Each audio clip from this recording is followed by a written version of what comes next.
अऊज़ु बिल्लाहि मिनश्शैतानिर्रजीम बिस्मिल्लाहिर्रहमानिर्रहीम। नाज़रीन, दुनिया में बहुत से अल्लाह तबारक व तआला के वहदानियत को ललकारने वाले नाफरमान कौमें गुजरी हैं और अल्लाह तबारक व तआला हर कौम में अलग अलग मौजज़ात के साथ अलग अलग अंबिया अलैहिस्सलाम को मबऊस फरमाया। अंबिया अलैहिस्सलाम में सैयदना इब्राहिम अलैहिस्सलाम को अबुल अंबिया कहा जाता है, यानी हजरत इब्राहिम अलैहिस्सलाम अक्सर अंबिया अलैहिस्सलाम के बाप हैं। आप हजरत इब्राहिम अलैहिस्सलाम के नस्ल में हजारों अंबिया अलैहिस्सलाम पैदा हुए और खुद हमारे प्यारे नबी मोहम्मद मुस्तफ़ा सल्लल्लाहु ताला अलैहि वसल्लम भी पैदा हुए। सैयदना इब्राहिम अलैहिस्सलाम जद्दुल अंबिया है, अजीमुल मर्तबत और उलुल अज़्म पैगंबर हैं। आप हज़रत सैयदना इब्राहिम अलैहिस्सलाम का किस्सा कुरान मजीद में 73 मकामात पर जिक्र हुआ है और आप हजरत इब्राहिम अलैहिस्सलाम के बुलंदो वाला मर्तबत होने की दलालत करती है। हजरत इब्राहिम अलैहिस्सलाम शाम बिन नूह के नस्ल में है। आप हजरत इब्राहिम अलैहिस्सलाम को अल्लाह तबारक व तआला ने हजरत सालेह अलैहिस्सलाम के बाद मबूस फरमाया। आप हजरत सैयदना इब्राहिम अलैहिस्सलाम की पैदाइश इराक के मशहूर शहर बाबिल में हुई है। इन तमाम दर सवालात के जवाबात को हम कुरान और हदीस की रोशनी में आप तक पहुंचाएंगे, तो इंशाल्लाह आप इस वीडियो को आखिर तक जरूर देखें। आप हजरत इब्राहिम अलैहिस्सलाम के वालिद का नाम आजर था। उस जमाने के बादशाह का नाम नमरूद था, जो खुदा का इनकारी था। नमरूद जब गद्दी पर बैठा और उसकी राह के तमाम कांटे दूर हो गए तो उसने मुल्क में इंसाफ को बढ़ावा दिया, रात दिन सेवा में लगा रहता, यहाँ तक कि पूरे मुल्क में सुख शांति का बोलबाला हो गया। जब इस तरह हुकूमत करते करते एक मुद्दत गुजर गई तो शैतान ने उसको भी गुमराह करना शुरू कर दिया। उसके दिमाग में गंदे वसवसे पैदा करने में कामयाब हो गया।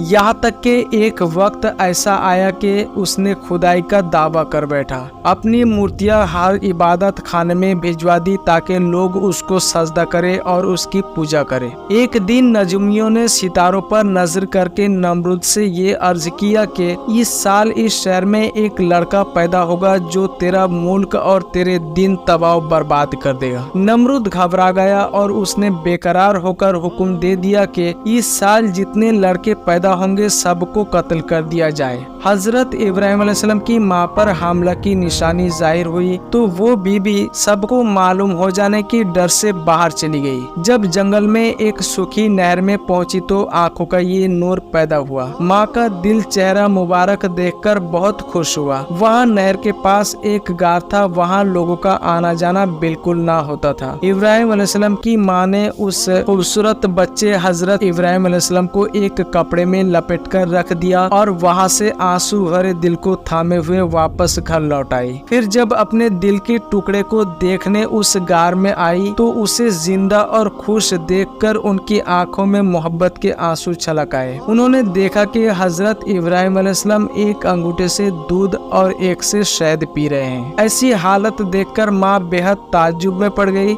लेकिन खुशी भी हुई। फौरन छाती को मुंह से लगा लिया, फिर पिलाने खिलाने के बाद वापस घर लौट गई। इसी तरह जब जब उन्हें मौका मिलता वहां जाती, दूध पिलाकर चली आती थी। जब कभी माँ को पहुंचने में देर हो जाती थी तो वो अपने अंगूठे मुंह में डाल लेते और उन्हें चूस चूस कर अपना पेट भर लेते। माँ का दूध पिलाना तो एक बहाना था, वरना असल खिलाने पिलाने वाला तो अल्लाह तबारक व तआला था। हजरत इब्राहिम अलैहिस्सलाम एक दिन में इतना बढ़ते थे जैसे और लड़के एक हफ्ते में बढ़ते थे।